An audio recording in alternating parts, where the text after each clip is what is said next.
तो गाइज इस मूवी की शुरुआत में हम देखते हैं कि राजा के घर में एक बेटी पैदा हुई है जो बर्फ़ जैसी वाइट और गुलाब जैसी खूबसूरत है, क्योंकि उसकी माँ ने कुछ टाइम पहले बर्फीले मौसम में एक गुलाब को खिलते हुए देखा था और उसने उसे छूकर ये मन्नत मानी थी कि मेरे घर भी इसी खिलते जैसे गुलाब जैसी बेटी हो। कांटे के चुभने की वजह से रानी के हाथ से खून निकल पड़ता है। खून की 3 बूंदें बर्फ पर पड़ गई थीं। रानी इस लड़की का नाम स्नो वाइट रखती हैं। फिर दिखाया जाता है कि धीरे धीरे स्नो वाइट बड़ी हो जाती है और बढ़ती उम्र के साथ साथ उसकी खूबसूरती भी बढ़ रही थी और साथ ही साथ वो बहुत ज़्यादा स्ट्रांग भी होती है। एक दिन उसे एक घायल कौवा मिलता है जिसे वो अपने घर ले आती है और वो इसका इलाज भी करती है। वक्त तो अच्छी से गुजर रहा था, लेकिन इस बार की सर्दियाँ उसके लिए मायूसी लेकर आई थीं, जिसमें रानी की मौत हो जाती है और पूरे किंगडम पर दुखों का पहाड़ टूट पड़ा था। राजा तो बहुत बुरी तरीके से गम में डूब जाता है।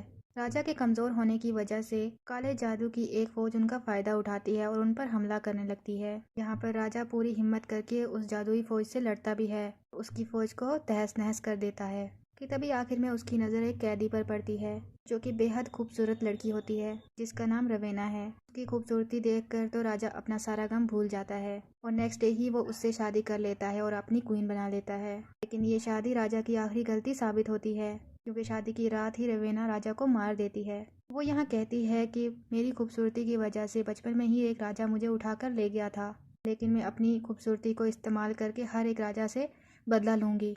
इसके बाद वो महल के दरवाजे खोल देती है ताकि बाहर जो उसकी फ़ौज है वो अंदर आकर सब पर हमला कर दे। इसका कमांडर रवेना का भाई फिन होता है। आर्मी को अंदर आता देखकर स्नो वाइट की आंख खुल जाती है। वो बाहर जब आकर देखती है तो देखती है कि उसके फादर तो मर चुके हैं। महल को तबाह किया जा रहा है। यहाँ राजा के जितने भी खास मंत्री थे वो सब महल को छोड़कर भाग रहे हैं। यहाँ महामंत्री ड्यूक और उसका बेटा विलियम स्नो वाइट को अपने साथ ले जाना चाहते थे, लेकिन यहाँ बदकिस्मती देखो, स्नो वाइट महल में ही फंस जाती है।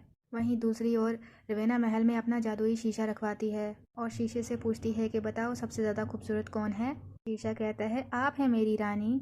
इसके बाद रवेना सारे कैदियों को मारने का ऑर्डर दे देती है, लेकिन स्नो वाइट को कैद कर लेती है क्योंकि उसका मानना था कि शाही खून कभी ना कभी उसके काम ज़रूर आएगा। रवेना के इस काले जादू से पूरा का पूरा किंगडम तबाह हो गया था। हर तरफ अंधेरा छा गया था। महल में बंदी बनी हुई स्नो वाइट भी अब जवान हो चुकी थी। एक दिन उसी के पास वाले रूम में एक और लड़की को कैदी बनाया जाता है। इसका नाम ग्रेटा होता है, जो कि स्नो वाइट को बताती है कि ड्यूक अभी भी जिंदा है और वो राजा के नाम पर अभी भी लड़ रहा है और स्नो वाइट को उसके किले का रास्ता भी बनाती है। दूसरी ओर रवेना अपने हुस्न में 4 चांद लगाने के लिए दूध में नहा रही होती है। नेक्स्ट डे का सीन दिखाया जाता है जहाँ पर सिपाही 2 लोगों को पकड़ कर लाते हैं जो कि महल के ऊपर आती हुई सप्लाई को मारते हुए पकड़े गए थे। रवेना जाकर उस लड़के को कहती है कि तुम काफ़ी ज़्यादा हैंडसम हो, लेकिन वो लड़का मौका मिलते ही रवेना पर हमला कर देता है। इस बात से रवेना गुस्सा होकर उस लड़के को मार देती है, लेकिन उसके पिता को आज़ाद कर देती है। इसके बाद रानी देखती है कि उसकी शक्तियाँ तो कम होती जा रही हैं। इसके लिए वो ग्रेटा को मंगवाती है और उसकी जवानी छीनकर उसको बूढ़ा बना देती है और खुद फिर से हसीन हो जाती है। लेकिन इस बार जब वो शीशे से पूछती है कि बताओ सबसे ज़्यादा खूबसूरत कौन है, तो शीशा कहता है कि आज के दिन कोई तुमसे ज़्यादा खूबसूरत हो गई है। उसका नाम स्नो वाइट है। उसकी मासूमियत तुम्हारी शक्तियों को कम करती जा रही है, लेकिन अगर तुमने उसका दिल ले लिया तो तुम हमेशा के लिए जवान और हमेशा के लिए जिंदा रहोगी। ये बात सुनकर रवेना फिन से कहती है कि स्नो वाइट को यहाँ लेकर आओ। ठीक उसी वक्त स्नो वाइट की कोठरी में वही कौवा आ जाता है और वो उसका ध्यान एक कील पर ले जाता है। स्नो वाइट उस कील को अपने हाथ में लेकर छुपा लेती है। तभी वहाँ पर फिन आ जाते हैं और जैसे ही वो स्नो वाइट को छूने लगता है, स्नो वाइट उसके ऊपर कील से हमला करके वहाँ से भाग जाती है। महल में तो जैसे हंगामा ही शुरू हो गया था। सारे सिपाही उसके पीछे पड़ जाते हैं। बूढ़ा इंसान भी स्नो वाइट को भागते हुए देख लेता है कि तभी सारे पंछी स्नो वाइट को फिर से रास्ता दिखाते हैं, जहाँ से होते हुए स्नो वाइट समुद्र में कूद जाती है। अब जैसे ही वो किनारे पर पहुंचती है तो सामने एक सफ़ेद घोड़ा होता है, जिसके ऊपर स्नो वाइट बैठकर ड्यूक के महल की तरफ चली जाती है। लेकिन सिपाही तो सारे अभी भी उसके पीछे लगे होते हैं। उन सब से बचने के चक्कर में वो एक अंधेरे फॉरेस्ट में भाग जाती है, जिससे आज तक कोई भी जिंदा बाहर नहीं आ पाया था। स्नो वाइट का घोड़ा एक दलदल में फंस जाता है। स्नो वाइट उसे छोड़कर आगे बढ़ जाती है। आगे जाके वो एक धुंध के गड्ढे में फिर से गिर जाती है। असल में ये एक ऐसी धुंध होती है जिसे सूंघने पर इंसान को भ्रम होना शुरू हो जाते हैं। इंसान के सारे डर उसके सामने आ जाते हैं और इसी माया जाल में फंस के स्नो वाइट हमारी तो बेहोश हो जाती है। जब रानी को ये पता चलता है तो वो गुस्से से पागल हो जाती है और फिन से कहती है कि कोई ऐसा बंदा लाओ तो अंधेरे जंगल से स्नो वाइट को ढूंढ कर लाए। इस महल से कुछ दूर पर एरिक नाम का एक शराबी झगड़ा कर रहा होता है। असल में ये वही इंसान है जो अंधेरे जंगल के रास्तों को जानता है। फिन उसे पकड़कर रानी के सामने ले आता है। पहले तो एरिक ये काम करने से मना कर देता है, लेकिन रेवेना उसे मनाने के लिए कहती है कि अगर तुमने वहाँ से स्नो वाइट को मुझे ला कर दिया तो मैं तुम्हारी वाइफ को जिंदा कर दूंगी। इसके बाद दिखाया जाता है कि एरिक अपने कुछ सिपाहियों के साथ मिलकर उस जंगल में पहुंच जाता है।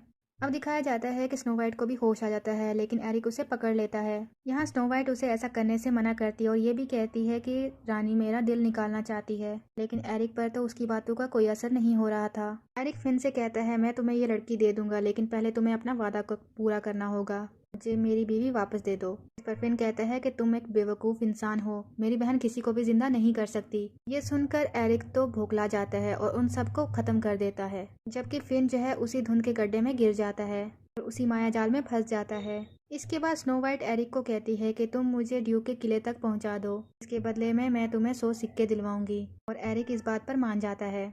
वहीं दूसरी ओर ड्यूक के महल में वो बूढ़ा आदमी बताता है कि मेरे बेटे ने चाकू से हमला किया था, लेकिन रानी का तो खून भी नहीं निकला और उसे मारा भी नहीं जा सकता। और ये भी बताता है कि स्नो वाइट अभी भी जिंदा है, वो अंधेरे जंगल की तरफ गई है। ये बात सुनकर ड्यूक का बेटा विलियम स्नो वाइट को ढूंढने के लिए निकल जाता है, जिसे ऐसा करने से ड्यूक उसे रोकता है कि उनके पास तो बहुत कम सिपाही बचे थे, लेकिन विलियम उनकी एक नहीं सुनता और उसकी खोज में निकल जाता है। फिर सीन शिफ्ट होता है स्नो वाइट पर, जो कि जंगल में सांपों के बीच में फंस जाती है, जिससे एरिक उसे बचा लेता है।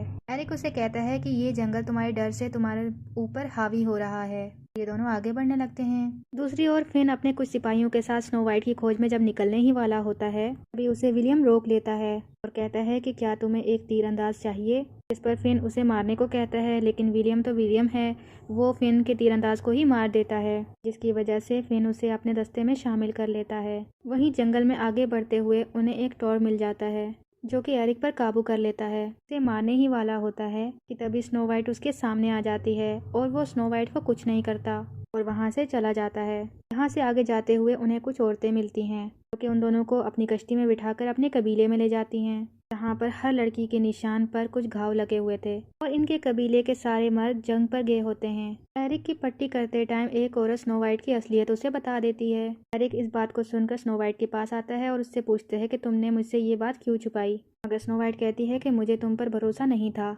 इसी रात एरिक कबीले को छोड़कर जाने ही लगता है कि तभी फिन के सिपाही आकर उन पर हमला कर देते हैं और पूरे कबीले को आग लगा देते हैं। हालांकि यहाँ पर विलियम स्नो वाइट को अपने साथ ले जाने की फिराक में होता है। वहाँ पर आग देखकर एरिक वापस आ जाता है और स्नो वाइट को अपने साथ ले जाता है। काफी दूर आने के बाद जब ये लोग आराम करने बैठते हैं तो इन दोनों को अब बोने पकड़ लेते हैं, बांधकर लटका देते हैं। असल में इनकी दुश्मनी एरिक से होती है, क्योंकि एरिक हमेशा उनकी शराब को चुरा लेता था। बोने यहाँ पर एरिक की कोई भी बात सुनने को तैयार नहीं थे, तो तभी स्नो वाइट उनसे कहती है कि मैं यहाँ की राजकुमारी हूँ। तो तभी यहाँ पर एक बोना मोर कहता है कि ये लड़की सही कह रही है। वहाँ पर सिपाही आ जाते हैं, इसलिए बोने जल्दी से उनको आज़ाद करके अपने साथ ले जाते हैं। एक खुफिया जगह पर आ जाते हैं। असल में ये लोग परियों के देश में रहते थे। यहाँ पर चारों तरफ खुशियाँ और हरियाली होती है। ये एक अलग सी दुनिया थी, जैसे कोई जादू नगरी हो। रात में जब सब लोग बैठे होते हैं तो तभी सबको ऐसा लगता है जैसे उनकी सारी बीमारियां दूर हो गई हों। अगली सुबह को स्नो वाइट देखती है कि जैसे परियां उससे बात करने की कोशिश कर रही हैं। वो उनके पीछे जाने लगती है। रास्ते में उसे जादू नगरी के सारे क्रिएचर उसे नजर आते हैं और वो सामने से एक बहुत बड़े रेनडियर को देखती है, जो कि स्नो वाइट के आगे झुक जाता है। बोने भी उसके पीछे यहाँ आ चुके थे। यहाँ मोर कहता है कि ये एक इशारा है, ये एक वही है जो इस राज्य को पहले जैसा बना सकेगी। वो बोनू से कहता है क्या तुम फील नहीं कर रहे कि हमारी बीमारियां खत्म हो गई हैं। तभी वहाँ पर फिन के सिपाही हमला कर देते हैं। यहाँ विलियम स्नो वाइट को पकड़ने की खूब कोशिश करता है, लेकिन वो घोड़े से गिर जाता है। यहाँ गज जो के एक बोना है वो उसे मारने ही लगता है कि तभी विलियम कहता है कि मैं विलियम हूँ। तभी स्नो वाइट उसे पहचान लेती है। दूसरी तरफ एरिक फिन के साथ लड़ने लगता है। फिन उस पर काफी ज्यादा हमला करता है और उससे कहता है कि तुम्हें पता है मैंने तुम्हारी बीवी को कैसे मारा था। ये बात सुनकर तो एरिक को गुस्सा आ जाता है, इसलिए वो फिन को एक नुकीले पेड़ में धंसा देता है और फिन मर जाता है। लेकिन उसकी मौत का असर महल में रानी पर भी पड़ता है, क्योंकि वो दोनों ही एक दूसरे से जुड़े हुए थे। कि तभी एक सिपाही स्नो वाइट पर तीर चढ़ाने लगता है, लेकिन गज बीच में आकर अपने आप को कुर्बान कर देता है। इसके बाद ये लोग गज को अंतिम विदाई देते हैं। यहाँ सब बोने कहते हैं कि राजा के मरने के बाद हम लोग भटक रहे हैं, लेकिन अब हम आखिरी सांस तक स्नो वाइट का साथ देंगे। रात को ये लोग बॉनफायर जलाकर गज की मौत का शोक मनाते हैं और सुबह ऐसे ही धीरे धीरे वो आगे बढ़ने लगते हैं। फिर एक दिन दिखाया जाता है स्नो वाइट अकेले घूम रही होती है कि तभी वहाँ विलियम आता है और उसे पुराने दिनों के बारे में बातें करने लगता है। स्नो वाइट भी यहाँ अपने बचपन के दिनों को याद करके काफ़ी इमोशनल हो रही होती है। विलियम यहाँ पर उसे खाने के लिए एक सेब देता है। जैसे ही स्नो वाइट उस सेब को खाने लगती है, उस पर जादू चलने लगता है। असल में ये सेब नहीं था, ये तो एक्चुअल में काला जादू था। यहाँ विलियम का रूप बदलने लगता है और हमें पता चलता है कि वो विलियम नहीं, रवेना थी। यहाँ रवेना कहती है कि मेरा खून जादू से बना था और इसे किसी के सुंदरी के खून से ही बदला जा सकता था और सिर्फ तुम ही थी जो इसे बदल सकती है। रवेना उसे मारने ही लगती है कि तभी एरिक वहाँ आकर उस पर हमला कर देता है और यहाँ पर रवेना कौवों में बदलकर वहाँ से चली जाती है। विलियम उसे गोद में उठाने की कोशिश करता है, लेकिन उस पर कोई असर नहीं होता। इसके बाद वो लोग स्नो वाइट के शव को ड्यूक के महल में ले आते हैं, जहां उसकी अंतिम विदाई के लिए उसको लिटाया जाता है। रात को एरिक शराब के नशे में धुंध होकर अपना गम हल्का करता है। वो कहता है कि मुझे तुम्हारे अंदर अपनी बीवी नजर आती थी, लेकिन पता नहीं जो भी मुझे पसंद आया वो मुझसे छिन क्यों गया। इसके बाद वो उसे किस करके वहां से चला जाता है, लेकिन उसके इस सच्चे प्यार से रवीना का जादू टूट जाता है और स्नो वाइट जिंदा होकर सबके सामने आ जाती है। वो यहाँ पर सबको इकट्ठा करके एक स्पीच देती है और कहती है कि अब हम रवीना पर हमला करेंगे और उससे वो सब ले लेंगे जो कि हमारा है। मैं उसे दिखा दूंगी कि हम अपने पिता के नाम पर क्या क्या कर सकते हैं। उसका ये जोश देखकर सब लोग उसका साथ देने के लिए राजी हो जाते हैं। इनकी सेना तो रात में ही कूच कर जाती है। यही महल का सीन दिखाया जाता है, जहाँ पर रवीना ने बहुत सारी लड़कियों की जवानी को छीनकर अपनी ताकत वापस हासिल कर ली थी और वो भी इस जंग के लिए तैयार हो जाती है। लेकिन उनकी फौज तो इस दरवाजे को नहीं खोल सकती थी। लेकिन स्नो वाइट कहती है कि एक रास्ता और है। वो बोनो को उस रास्ते में पहुंचा देती है जिस रास्ते से वो बाहर आई थी। बोने सबसे छुपकर अंदर पहुंच जाते हैं। उनका यहाँ पर काम था कि वो उस दरवाजे को खोल सकें, जबकि बाहर खड़ी फौज पर महल के अंदर से हमला होने लगता है और वो आग के गोले उन पर बरसाने लगते हैं। लेकिन स्नो वाइट तो स्नो वाइट है, उसकी सेना जरा भी नहीं डगमगाती और वो महल के तरफ बढ़ती रहती है। जब बोने उस दरवाजे को खोल रहे होते हैं, तभी एक सिपाही आता है और उस दरवाजे की रस्सी को तोड़ देता है, जिसकी वजह से अब वो दरवाज़ा खोलना नामुमकिन हो गया था। जबकि बाहर खड़ी उनकी सेना मौत से खेल रही थी। अब यहाँ पर सारे बौने उस रस्सी को पकड़कर लटक जाते हैं, जिसकी वजह से दरवाज़ा खुल जाता है और सारी की सारी फौज महल के अंदर आकर हमला कर देती है। स्नो वाइट सबको लड़ता हुआ छोड़कर रवीना के पीछे जाती है, जिसे एरिक देख लेता है। वो विलियम को साथ लेकर वो भी स्नो वाइट के पीछे चले जाते हैं। अब ऊपर पहुंचकर स्नो वाइट रवेना को ढूंढ लेती है और एरिक भी अपने सिपाहियों के साथ उसे घेर लेता है, लेकिन यहाँ पर रवेना कांच के सिपाहियों को जिंदा कर लेती है, जो कि उन फौजियों में तबाही मचा देते हैं और खुद स्नो वाइट पर हमला करना शुरू कर देती है। वो उसे मरते हुए सिपाहियों को दिखाती है और कहती है कि देखो इन्हें, तुम ही तो हो इनकी मौत की जिम्मेदार। इसके बाद रवेना खुद को आग में जलाने लगती है और कहती है कि देखो मुझे, तुम कुछ भी कर लो, मुझे तुम हरा नहीं सकती। तभी वो स्नो वाइट पर हमला करने लगती है कि स्नो वाइट उसके दिल पर हमला कर देती है। रवेना का यहाँ पर खून बहने लगता है और रवीना धीरे धीरे बूढ़ी होकर मर जाती है। के बाद के सीन में स्नो वाइट को सब लोग रानी बना देते हैं और इसी मोमेंट पर ये मूवी खत्म हो जाती है।